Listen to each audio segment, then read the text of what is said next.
Hey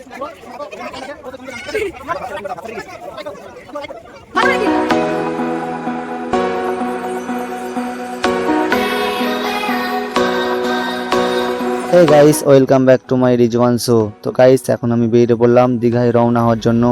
এখন বাজে ঘড়িতে ভোর 4টে, মানে এখন প্রচুর অন্ধকার। এখন ব্যাগ গুছিয়ে নিলাম, খাবারও নিয়ে নিলাম যাতে ট্রেনে আমরা খেতে পারি। তো এখন আমরা যাব দীঘায়। তো চলো,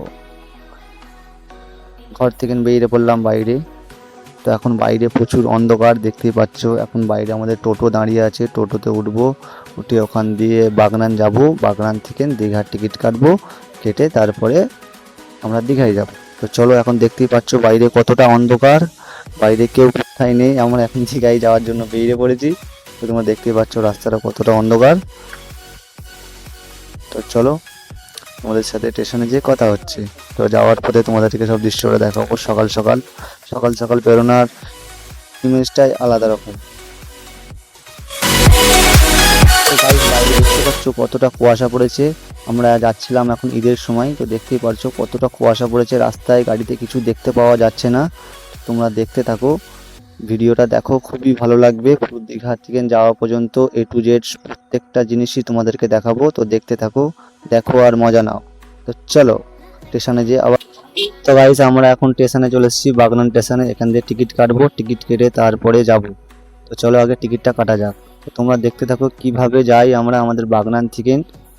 তো ফাইনালি টিকিট কেটে চলে এলাম ট্রেনে। ট্রেনের মধ্যে ট্রেন ছেড়ে দিয়েছে, ট্রেনে আমরা এখন আছি। তো দেখতেই পাচ্ছ।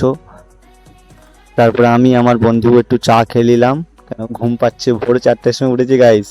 তো দেখো চা খেয়ে এখন আমার বসে আছি, বসে বোরিং লাগছে, আমার ছেলে ঘুমোচ্ছে হাঁ করে। তো এখন আমরা খাবো ডিম সিদ্ধ। আমরা আছি প্রায় 5 জনের মতন, ঠিক আছে। তো সবাই ক্যামেরায় দেখাতে চাইছে না, তো কোনো ব্যাপার না। তো আমার বন্ধু পিছনে বসে আছে। তো ফাইনালি দীঘাতে আমরা নেমে বললাম, দীঘা স্টেশনে। তো কতটা পরিমাণে ভিড় তোমরা দেখতেই পাচ্ছ গাইস। এত ভিড় আমি আমার লাইফে জীবনে দেখিনি। তো দেখতেই পাচ্ছ এত ভিড়, খালি ঘাঁটাঘাঁটি হচ্ছে, মানে প্রচুর পরিমাণে ভিড়। দীঘা স্টেশনে চলে এলাম। তো দেখো আর মজা না। তোমরা কখনো গাইস ভিড়ের টাইমে যাবে না, মানে ঈদ পার্বণ দুর্গা পুজো এই টাইমে যাবে না, প্রচুর পরিমাণে ভিড় হয়। ফাঁকা টাইমে যাবে, মজা পাবে।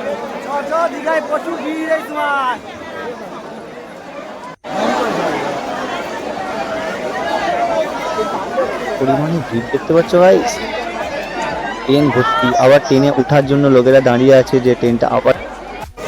বলে দাও, লাইক করো। প্রচুর ভিড় দীঘা স্টেশনে, প্রচুর ভিড়। দেখো গাইস, দীঘা স্টেশনে এত ভিড়, আমার ছেলেকে লাস্টে কাঁদে নিতে হয়েছে, যাওয়া যায়নি। কেউ যেন ঈদের টাইম আসবে না, ফাঁকা টাইম আসবে, প্রচুর ভিড় এই টাইমে, প্রচুর। তোমরা দেখতেই পাচ্ছ কতটা ভিড় হয়েছে, একদম মশার মতন ছেপে ধরেছে গাইস, ঠিক আছে।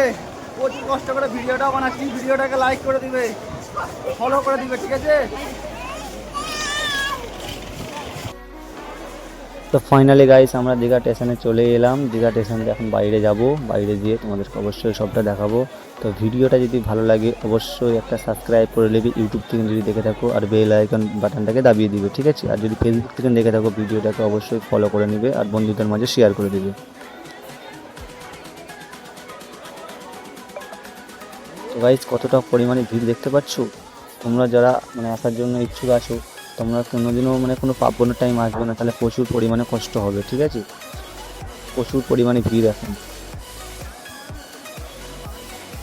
আমার বন্ধুও যাচ্ছে, বন্ধু বলছে প্রচুর কষ্ট রে ভাই।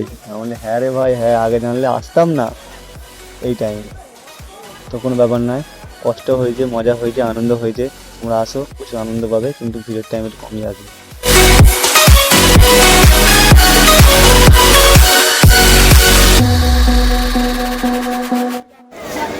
বলো আব্বুকে লাইক করে দাও।